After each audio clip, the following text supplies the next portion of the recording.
amigas e amigos, aqui é Léo Prates. Nós estamos começando hoje com muita alegria um projeto aqui das nossas redes sociais que nós denominamos Diálogos com Salvador. O nosso objetivo é trazer figuras importantes da cidade para debater a cidade, debater os seus principais problemas, a vivência dessas pessoas em relação à cidade, para que o cidadão, o internauta, compreenda bem o que está acontecendo. E no final também, essas lideranças da nossa cidade possam apresentar os caminhos e as soluções. O mais importante é discutir o futuro da cidade, é discutir o seu futuro, cidadão, para que você, nesse futuro próximo, tenha a vida que você tanto sonhou. E é por isso que, nesse momento, nós estamos aqui para dar as boas-vindas a todos vocês que estão nos acompanhando. E queria saudar também ao nosso convidado de hoje, ele que iniciou sua carreira política como assessor na Câmara de Salvador, ocupou o cargo de vice-presidente do PFL Jovem, onde atuamos lado a lado.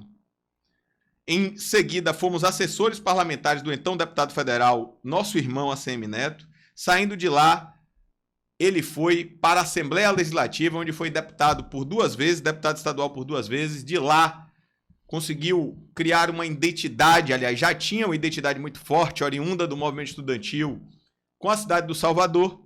E de lá se tornou o nosso prefeito, o líder hoje da cidade, meu amigo, meu irmão, prefeito Bruno Reis. Seja muito bem-vindo ao nosso podcast. E está abrindo com chave de ouro com o prefeito da nossa cidade, agradecendo o prestígio que nós estamos tendo nesse momento. E eu queria agradecer um pouco do momento para Bruno continuar discutindo, porque ele faz isso diuturnamente, o futuro da nossa cidade, os problemas da nossa cidade. É um dos profundos conhecedores dos problemas da nossa cidade. Então, Bruno, eu queria abrir agora o espaço para você dar os seus boas-vindas e fazer as suas primeiras considerações. Obrigado, Léo, primeiro pelo convite de participar da estreia, né, do podcast Diálogos com Salvador. E nós dois muito bem conhecemos essa cidade. São mais de 20 anos, né, meu irmão? Percorrendo os bairros, as baixadas, os becos, as vielas, subindo e descendo as encostas. E com muita propriedade nós podemos falar, por conhecermos profundamente a nossa cidade. Então, quero lhe parabenizar por abrir esse diálogo. Tenho certeza que você trará para que outros entrevistados que conhecem a cidade, que irão colaborar ainda mais para que nossa cidade possa seguir se desenvolvendo, crescendo, prosperando, que a gente possa seguir trabalhando, transformando e mudando de verdade a vida das pessoas. Então, estou aqui à sua disposição para responder as suas perguntas. Bruno, como eu disse, o principal objetivo do nosso projeto é debater a cidade do Salvador, é discutir a nossa cidade, os problemas da nossa gente. Você, com essa sua profunda vivência que você tem na nossa cidade, o que você hoje, em termos da sua vivência da prefeitura, enfrenta de dificuldades para a cidade e como você espera superar esses problemas? Léo, veja, quem anda essa cidade diariamente como a gente, hoje mesmo eu passei a minha manhã toda no subúrbio, percorri os bairros de Rio Sena, Ilha Amarela, Alto da Terezinha, depois fui a Piripiri, Praia Grande e Escada. A gente tem a exata compreensão, a exata noção do quanto nossa cidade ainda é muito pobre.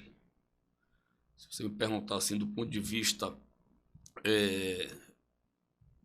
se pudesse indicar um grave problema de Salvador, ainda são as desigualdades sociais. Qualquer conta que a gente faça per capita, se a gente diminuir, se a gente fizer uma divisão da renda das pessoas pela população, da arrecadação da prefeitura pela população, do PIB pela população, a gente vai ver que a cidade está lá nas últimas posições. A gente ainda tem graves problemas por ainda ser uma cidade muito pobre. E isso a gente vê na falta de habitação, na falta ainda de infraestrutura, bairros que ainda sofrem por falta de saneamento.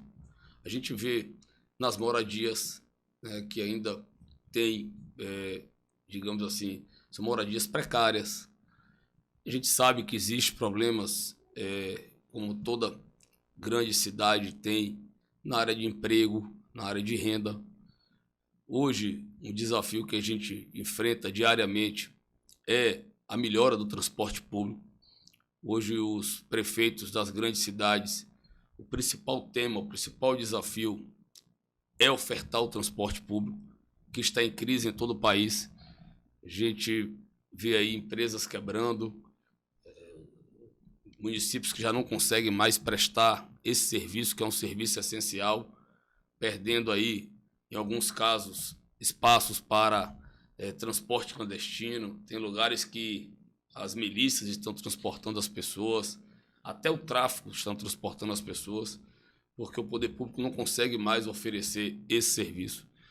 Então, aqui em Salvador, nesses 2 anos e meio como prefeito, apesar de toda a experiência que a gente adquiriu ao longo dessa caminhada na vida pública, de ter estudado com profundidade esse tema, a gente acabou se especializando um pouco nesse assunto para entender, compreender, acompanhar no detalhe, saber com precisão o que impacta cada componente no transporte público para apresentar a solução. Apesar de tudo isso, a gente conseguiu, estamos conseguindo avançar. Quando a gente poderia imaginar que a gente teria BRT com ônibus elétrico numa crise como essa?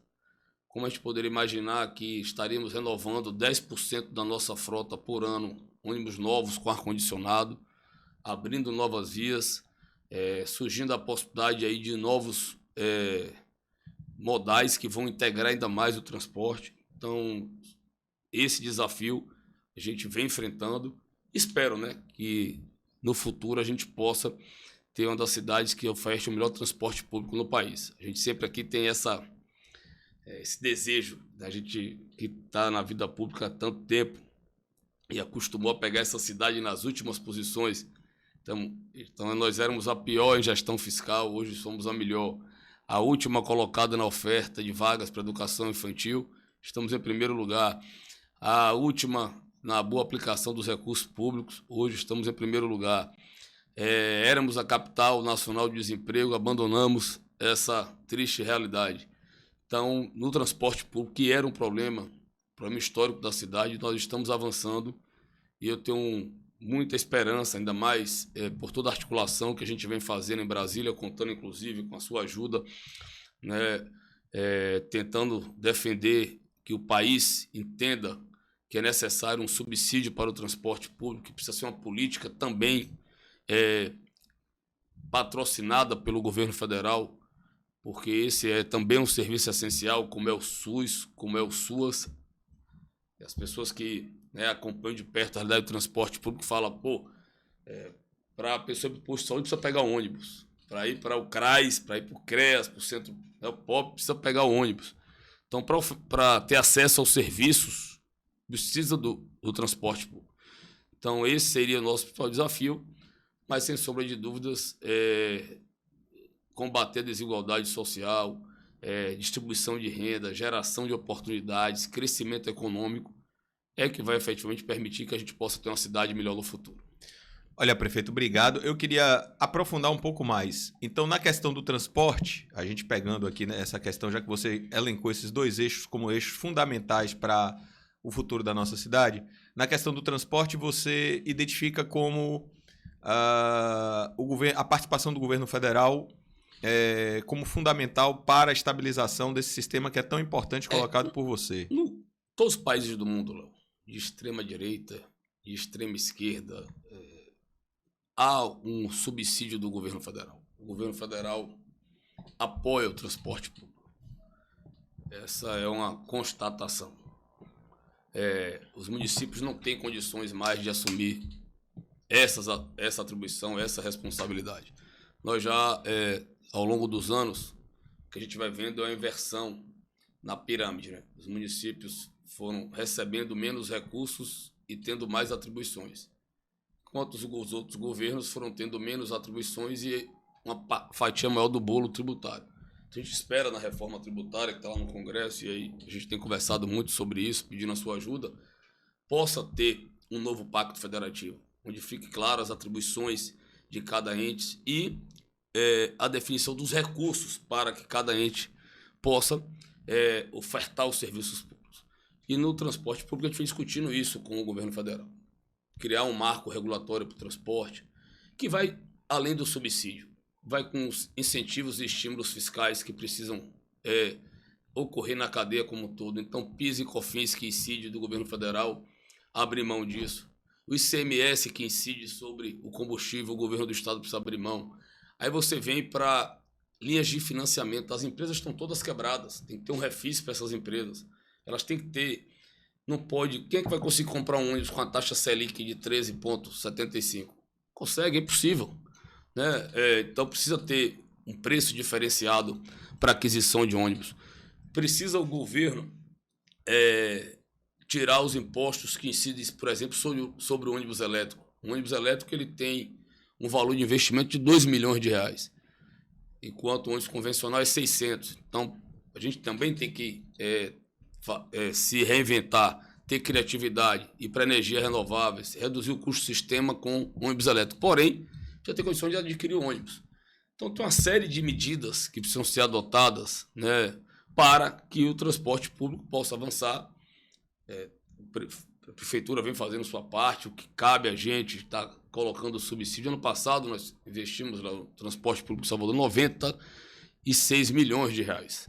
Vieram 32 milhões do governo federal e 64 da prefeitura, para os ônibus saírem das garagens, porque o diesel teve uma alta ano passado por conta da guerra da Rússia de 131%. Então, é uma situação que depende do esforço de todos, e é evidente que o governo, a gente já chamou atenção, nós prefeitos já tivemos diversas reuniões, inclusive com o ministro das cidades, o Barbalho, e ele já está com o projeto pronto para validar com o presidente, para validar com o ministro da Fazenda, e efetivamente a gente poder avançar, oferecendo, principalmente trazendo para o sistema passageiros que não utilizam o transporte. Gente que hoje não está desempregado, gente que está no CAD único, gente que recebe os benefícios sociais e não consegue pagar o transporte público, gente que está nas ruas como andarilhos porque não tem condições de pagar o transporte. Então, esse subsídio poderia vir trazendo essas pessoas para o sistema, ajudando a equilibrar o sistema e a gente ter a condição de manter um serviço essencial que é o transporte público. Olha, prefeito, e dentro dessa sua linha ainda de enfrentamento, você colocou as desigualdades. E aí eu queria que você destrinchasse as 3 principais ações que a prefeitura vem, dentre várias. Você foi secretário de Ação Social, então conhece profundamente a pobreza da nossa cidade. Quais as 3 principais ações de enfrentamento, já que você elenca as desigualdades sociais de Salvador como a principal fonte de superação para o avanço da cidade, que a prefeitura vem fazendo no enfrentamento a essas desigualdades? Você tem ações que é para dar o socorro, o atendimento de imediato, de urgência do dia a dia. Então nós temos aí diversos benefícios sociais, como o aluguel social, como as unidades de acolhimento para as pessoas em situação de rua. Agora mesmo vamos assinar um termo de colaboração com 10 entidades para atender pessoas que estão em situação de rua e que são dependentes de substâncias psicoativas. Você tem o auxílio alimentação que a prefeitura dá, o auxílio enxoval. A gente tem uma rede de serviços que dá ali aquele atendimento emergencial, até colocar em um dos benefícios mais permanentes, que é o caso do Bolsa Família. Aí vem para a qualificação da mão de obra, para fazer a inserção dessas famílias no mercado de trabalho. Então, muita qualificação. Nós qualificamos esse ano 35 mil pessoas já foram qualificadas e muitas nós fizemos a intermediação para ingressarem no mercado de trabalho. Mas não tenha dúvidas, Léo, que o principal programa social de qualquer governo é a geração de emprego e renda. E os números nossos de Salvador, ontem mesmo eu vi uma matéria na Bandeirantes, o setor da construção civil já começa a ter dificuldade de encontrar mão de obra, de pedreiro, de servente, de ajudante, de mestre de obra, diante de tantos empreendimentos que estão sendo construídos na cidade, na rede, na área privada, entre empreendimentos privados, como também as obras públicas. Nós hoje da prefeitura, em todas as obras que estão em curso, nós geramos mais de 10 mil empregos, né? Então, a economia, mesmo ainda o governo, no novo governo, sempre tem aquela fase de ver como é que vão ser os rumos do governo, mas mesmo assim a economia da cidade mantém-se aquecida. A gente percebe isso na arrecadação, no aumento principalmente do nosso tributo, que é o ISS. Então a economia começa aquecida. Salvador, principal destino turístico aí do Brasil, agora no período de São João. Nesse período já também as pesquisas apontam a gente entre os 3 principais destinos turísticos, a cidade sempre cheia. Eu saí lá da prefeitura para vir para cá agora, e o centro histórico ali lotado de gente. A gente sabe que Salvador é uma cidade de serviço. Então, de um lado, a construção civil está gerando muito emprego, o setor de serviços, né, toda a nossa rede de serviços, de bares, restaurantes, hotéis, toda a cadeia de entretenimento. Então, isso tudo, né, faz com que as pessoas possam ter oportunidade de emprego, e aí, tendo oportunidade de emprego, efetivamente consegue ter acesso à renda, através do seu trabalho, a ganhar seu dinheiro e, com isso, diminuir os impactos deixados pela pandemia na área social. São evidentes.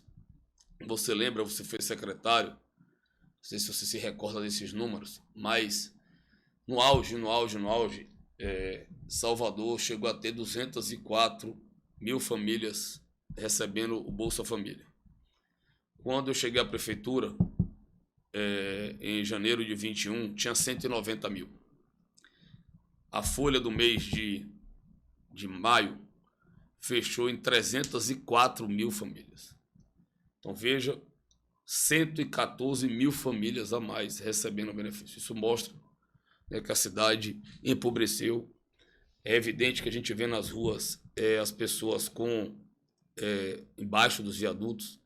Tanto que essa semana, não sei se você lembra, que era um projeto que a gente tinha o desejo de tirar do papel, com aquele House First, né, que é a primeira moradia, que é a moradia assistida. Então a prefeitura agora está alugando a casa, mobilia a casa toda, tem uma instituição que dá um suporte para fortalecer os vínculos da família por 2 anos. Nesse período a gente qualifica a família, o marido, a esposa, e insere no mercado de trabalho. Então, hoje, essa rede de proteção da prefeitura, ela passa por o aluguel social, a moradia assistida, as unidades de acolhimento para as pessoas que não são dependentes, unidades de acolhimento para as pessoas que são dependentes. E agora a gente está criando também mais uma série de programas sociais. No dia 5 de julho, que é semana que vem, o dia da Conferência Municipal da Assistência Social, nós vamos lançar um pacote de mais ações na área social, e que vão passar por kits, casas que nós vamos distribuir. A gente vai licitar, contratar kits com geladeira, fogão, cama, móveis, para que a pessoa possa mobiliar a sua casa. A prefeitura vai ampliar o valor do aluguel social. Nós vamos criar um auxílio alimentação, cartão, com o valor de R$270, que é o valor da cesta básica com gás. Então, quando a pessoa chegar no CRAS e não estiver recebendo o Bolsa Família, ela recebe de imediato esse benefício da prefeitura e fica com ele até receber o Bolsa Família. Recebe o aluguel social. Com o aluguel social, a prefeitura vai mediar a alocação da casa.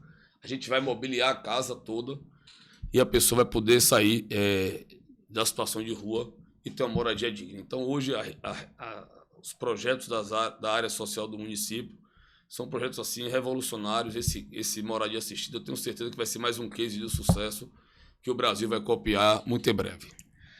Obrigado, prefeito. Voltando um pouco, prefeito, nessa sua trajetória, pouca gente lembra, mas você assumiu a Prefeitura de Salvador, e eu queria falar um pouquinho desse momento, porque é um momento muito rico da história da cidade, da história da humanidade. Você assumiu a Prefeitura no meio de uma pandemia, né? Uma coisa muito difícil. Você assume a Prefeitura em 1º de janeiro de 2021. E aí ficam 2 perguntas. Primeiro, como foi esse momento para o Bruno, ser humano, né? Porque você realizava um sonho, mas em frente a, vamos dizer assim, um pesadelo para a humanidade, né? Todo mundo tem o sonho de ajudar a melhorar a sua cidade e ninguém melhor do que o prefeito da cidade para melhorar ela. Então você assume a prefeitura em meio a uma pandemia muito forte na humanidade, uma coisa que realmente mexeu com as estruturas, nos transformou. Então eu queria que você falasse um pouquinho dessa sua vivência frente a esse momento. E a segunda questão é se esse foi o seu pior momento, e por quê? E se não foi, qual foi o seu pior momento nesses 2 anos e meio aí que você tem como prefeito? Sem sombra de dúvidas, Léo, o pior momento, talvez da história da cidade, pelo menos da nossa geração, foi o enfrentamento à pandemia. Em 2021, você era nosso secretário de saúde, lembra, quando a gente começou no dia 19 de janeiro a vacina.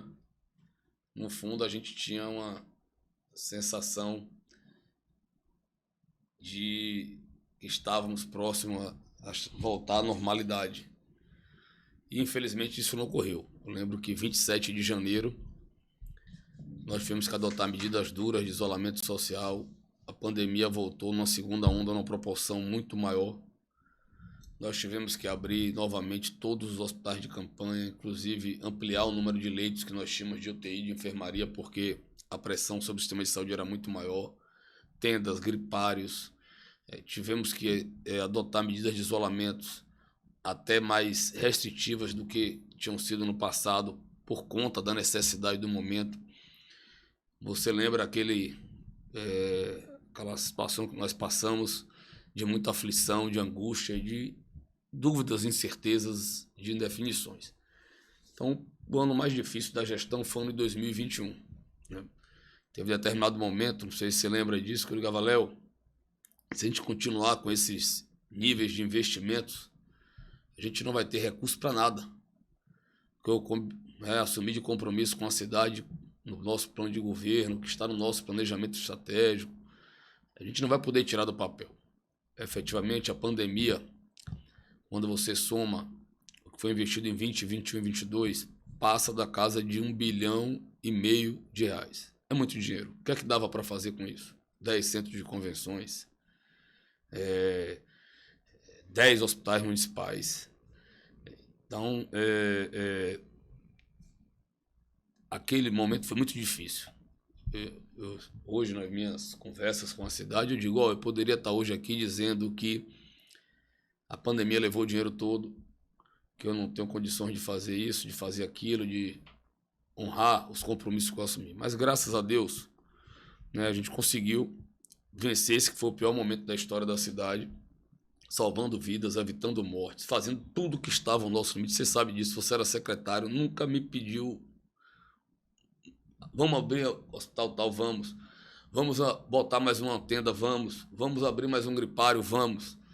Eu sempre dei as condições, os recursos para que a gente pudesse passar por aquele momento, mesmo consciente de que das nossas limitações financeiras, e você sabe que em 2021 e 2022 os municípios não foram tão ajudados como foram em 2020, né? Você lembra disso, mas graças a Deus a gente conseguiu manter as contas equilibradas, passar por esse momento delicado, difícil, virar essa página e manter todos os programas, projetos, iniciativas e ações que vinham dando certo do governo do ex-prefeito ACM Neto, e tendo a capacidade de tirar do papel novos projetos, novos programas, novas ações e seguir transformando a cidade.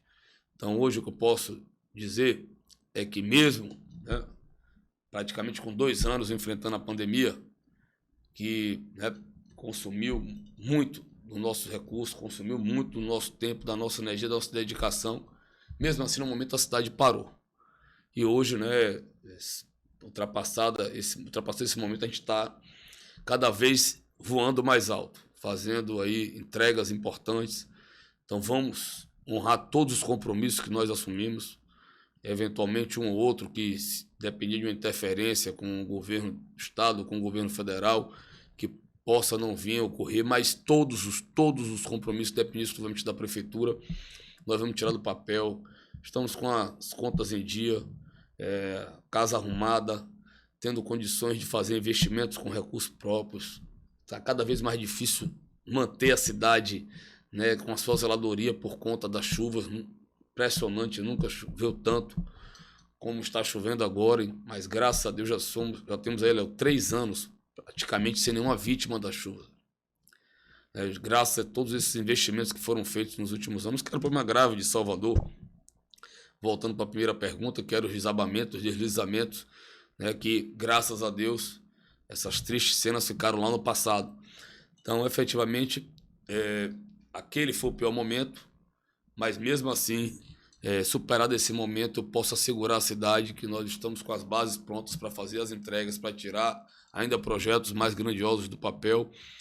Eu fico lá com minha equipe, com todo mundo que eu tenho a oportunidade de receber na prefeitura e que tem algum projeto importante para a cidade. Ontem mesmo eu recebi lá o nosso Carlinhos Brau, que tem um projeto importante ali para o Mercado do Ouro, Museu do Ritmo, ali na Cidade Baixa. Aí eu peço a todo mundo, vamos correr, corre, ganhar tempo. Hoje o desafio é o tempo, né? Porque na administração pública, por mais que você tome as decisões de forma antecipada, por mais que você esteja ali cobrando a execução, elas levam um tempo para acontecer. Hoje mesmo eu fui lá vistoriar as obras do Mané Dendê. Chega lá, parece um campo de guerra, né?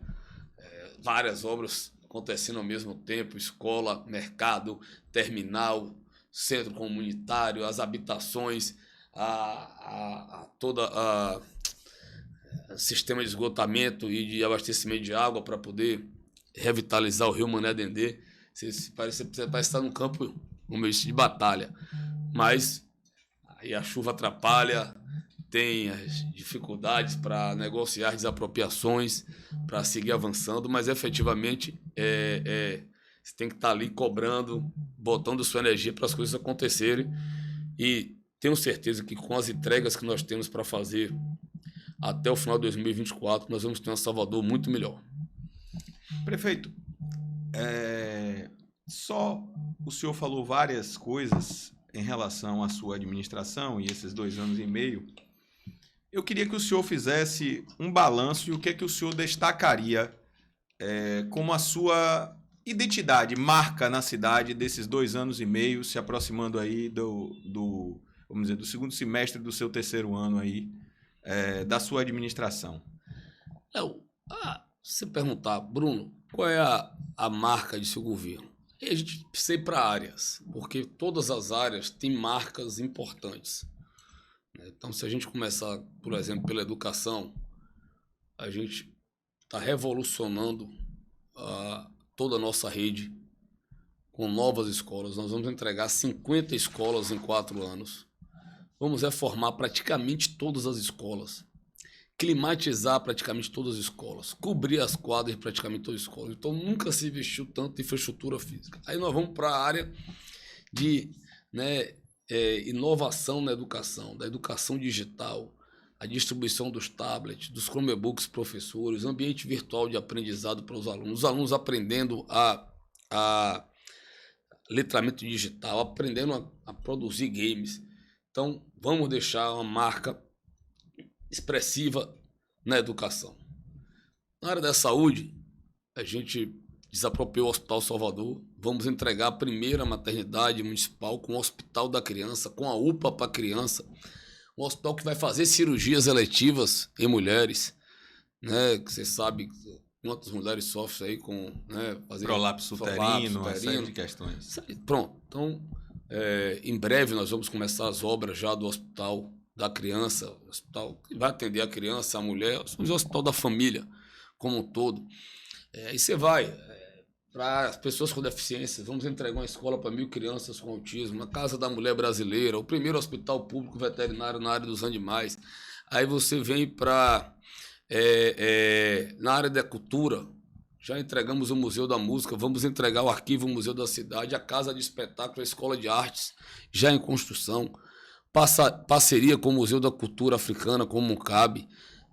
Agora mesmo, o Glauber Rocha, mais uma vez, correu risco de fechar, nós vamos firmar uma parceria para manter o Glauber Rocha. Nunca se investiu tanto em cultura nessa cidade, um segmento tão importante quanta gente. Aí você vai para as obras de mobilidade, Léo, nós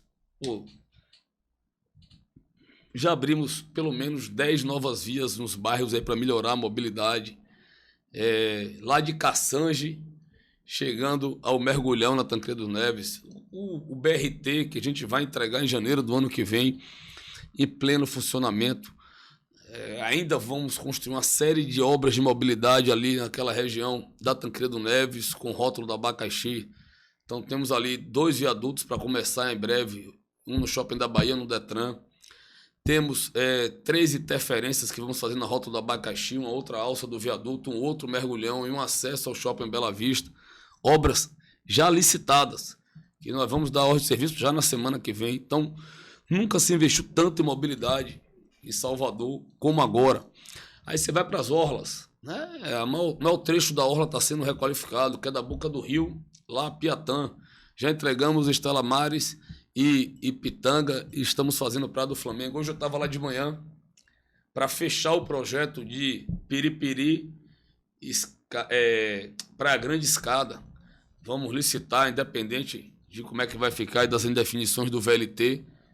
Já não dá para esperar mais, eu vou licitar a nossa obra e depois a gente compatibiliza com o VLT. Espero que ele possa sair. Então, requalificamos trechos de orla. E se você for para obras de encostas, Léo, só nesse meu período como prefeito, nós já entregamos 57 novas áreas que foram protegidas com encostas, com obras de contenções definitivas. Então, enfim, em todas as áreas, você tem marcas da prefeitura, marcas do nosso trabalho, o Crédito Salvador, o Polo de Economia Criativa, essa geração de emprego e renda, a adesão ao sistema, a Rede Sim, a tecnologia em BIM para licenciar empreendimentos. A gente reduziu, Léo, para 6 horas o prazo para abertura de uma empresa na cidade, melhorando o ambiente de negócio. Aí você vai e perguntar, isso tudo é resultado de quê? De um governo que trabalha ouvindo as pessoas, olhando no olho, estando no dia a dia nas ruas. Então é um governo que está colado com as pessoas, que está ali chegando junto, que está lhe dando apoio. Então, se você perguntar qual é a principal marca da nossa gestão, é atender, ouvir as pessoas e levar soluções para os seus problemas. Prefeito, claro que eu sei que o senhor não anunciou, nem vai tomar essa decisão agora, que está focado na sua administração, mas eu queria saber quais são os sonhos, já que você mostra aí que está extremamente organizado e planejado nas suas ações, quais são os sonhos que você não conseguiu realizar em 4 anos, e aí já lhe dando um apertozinho, e que lhe levaria, vamos dizer assim, a uma possível reeleição de sonhos que você não concluiu e que você gostaria de continuar, vamos dizer assim, caso seja essa a sua decisão, a realizar a partir de 2025. Vamos dizer, coisas que você acha que não conseguirá fazer até o final da sua gestão e que poderiam te levar a concluir um trabalho a partir de 2025, a te levar a ser candidato. O que você sonha no seu coração e você acha que, por exemplo, a pandemia lhe atrapalhou um pouco na realização e isso poderia lhe levar a ser candidato para concluir um trabalho que você sonhou para a cidade? Veja, Léo, esse trabalho de transformação, até pelo déficit histórico que existe em Salvador, ninguém ia resolver em 12 anos, considerando o trabalho que Neto fez e o nosso trabalho, problemas que se acumularam ao longo de 470 anos. Ninguém iria resolver. Há déficit em todas as áreas, problemas em todas as áreas. Como eu disse, ainda cidade que sofre com falta de esgoto, com alguns lugares com falta de abastecimento de água, mesmo não sendo responsabilidade nossa da prefeitura, a gente vem atuando. Mas não tenha dúvidas que tem projetos grandiosos, projetos mais audaciosos que nós temos, além dos que nós já realizamos até aqui, né? Eu hoje estudo a possibilidade para melhorar o transporte público, da construção de um teleférico no subúrbio, que possa levar aquela parte alta do subúrbio a sair pela estação de Campinas de Pirajá e de Pirajá. Então esse é um grande projeto que a gente pode se caso decida ser candidato e caso tenha confiança da população, tirar do papel num segundo mandato.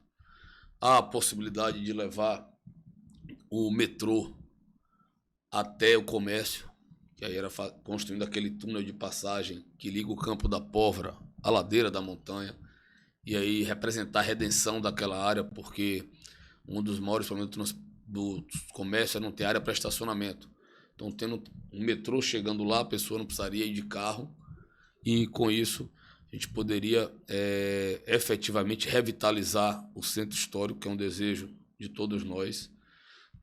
Existem a implantação de outros corredores do BRT, principalmente os BRT transversais. Então, Pinto de Aguiar, Gal Costa, até Pirajá, descendo e chegando ao subúrbio pelo Lobato. Tem 29 de março, Orlando Gomes, 29 de março, via regional, Águas Claras, podendo duplicar a BA 528, chegando até Paripe, o BRT. Então, esse sistema de transporte funcionando, a gente conectaria a cidade como um todo. São projetos assim grandiosos que a gente espera, né, que seja quem venha a ser o próximo prefeito tenha capacidade de tirar do papel e entregar. O Hospital Municipal eu vou entregar, o Hospital da Criança eu vou entregar, o Centro de Controle de Operações eu vou entregar. Eu vou entregar uma grande arena multiuso para a cidade. Terça-feira, estou trazendo aqui para o seu podcast uma série de novidades. Terça-feira eu acho que eu tenho a aprovação final do projeto da Arena Esportiva. Ela será ali nas imediações do Centro de Convenções. A gente vai compatibilizar ali no Parque dos Ventos. Mas Salvador vai ter uma arena para 12 mil pessoas com isolamento acústico. Então poderá ter shows, poderá ter eventos, terá competições internacionais nas diversas modalidades esportivas, que é um equipamento que a cidade não possui. Então, enfim, esses eu vou entregar, e tem outros que a gente vai deixar a semente plantada aí para quem venha ter a oportunidade de ser prefeito possa já ter meio caminho andado para tirar esses sonhos do papel. Bruno, a gente quer agradecer, a gente está chegando ao finalzinho, né, do nosso podcast. Esse podcast vai ser colocado no YouTube, vai ser compartilhado vamos dizer, em pílulas, como se diz, nas nossas redes sociais. Eu queria abrir agora para você um pouco, fazer suas considerações finais. Primeiro, Léo, agradecer pelo convite, por esse bate-papo. Trouxe aqui muitas novidades, muitos projetos, muitos sonhos que nós temos pela frente em relação à cidade. Eu estou muito confiante, estimulado e motivado e com a convicção de que nós vamos ter uma cidade cada vez melhor. Então, acho que o futuro nos reserva um Salvador ainda mais pujante, mais vibrante, mais alegre, mais feliz, onde a gente vai conseguir superar os desafios que estão colocados, desafios que não são fáceis, mas com muito trabalho, determinação, garra, disciplina, foco e, acima de tudo, né, com muita dedicação, a gente vai fazer as entregas, e eu tenho certeza que Salvador tem muitos motivos hoje para se orgulhar. Quando a gente olha para trás e vê como estava Salvador lá atrás e a Salvador hoje, a diferença, né? É comum as pessoas que vêm a Salvador dizem, pô, a cidade se transformou, é uma outra cidade, é verdade. E essa transformação, Léo, ela ainda é maior nos bairros mais populares, você sabe disso, né? É impressionante quando você chega nos bairros populares e vê os equipamentos da prefeitura, você vê a prefeitura ali presente, seja com serviços, seja com, né, seus programas e suas ações. Então, estou muito feliz com o momento que a cidade está vivendo, e o que eu posso assegurar a vocês é que nós vamos vibrar ainda mais, vamos subir ainda mais, vamos ainda levar ainda mais o patamar da nossa cidade, e vamos seguir realizando muitos sonhos juntos. Então, obrigado a todos aí que ajudaram na produção desse programa. Vida longa ao Diálogos em Salvador, que seja um verdadeiro sucesso esse podcast, que você possa trazer nomes que contribuam, que possam dar boas ideias para a gente ter condições de tirar do papel Eu digo lá sempre a nossa equipe, a gente tem capacidade de tirar projetos do papel, a gente entrega. Agora precisamos ser mais criativos, ter mais boas ideias, mais boas sugestões. Então você, Léo, que também pensa aí um pouco fora da caixa, da curva, e outros que você trouxer aqui no programa, que possa contribuir, dando sugestões, ideias, a gente tem disposição, força, vontade e, graças a Deus, uma prefeitura arrumada para tirar esses projetos do papel. Parabéns aí e que esse podcast seja um verdadeiro sucesso. Quero aqui agradecer ao meu amigo Bruno Reis, não só ao prefeito pelo prestígio, nós estamos abrindo muito bem. O projeto é justamente com esse objetivo, discutir Salvador, debater a cidade do Salvador, essa cidade que a gente tanto ama, tanto quer bem, para a gente poder aí abrir uma série de debates e abrir uma série de ideias que possam aí realmente contribuir com os avanços da nossa cidade. Mas eu queria também deixar uma mensagem aqui. Eu acho que o prefeito prestigiou a gente tem que prestigiar o prefeito um pouquinho aqui. Então, galera, sigam as redes sociais aí do nosso Bruno Reis para acompanhar o dia a dia do nosso gestor, do líder da nossa cidade, as mudanças pela cidade. No Instagram, no Twitter e no Facebook é @Bruno Reis Bahia. E sigam a gente também aqui nas redes sociais, vem mais novidades por aí. Eu quero agradecer a Deus, mandar um beijo no coração de cada um de vocês e se liga aí, aqui é informar para transformar.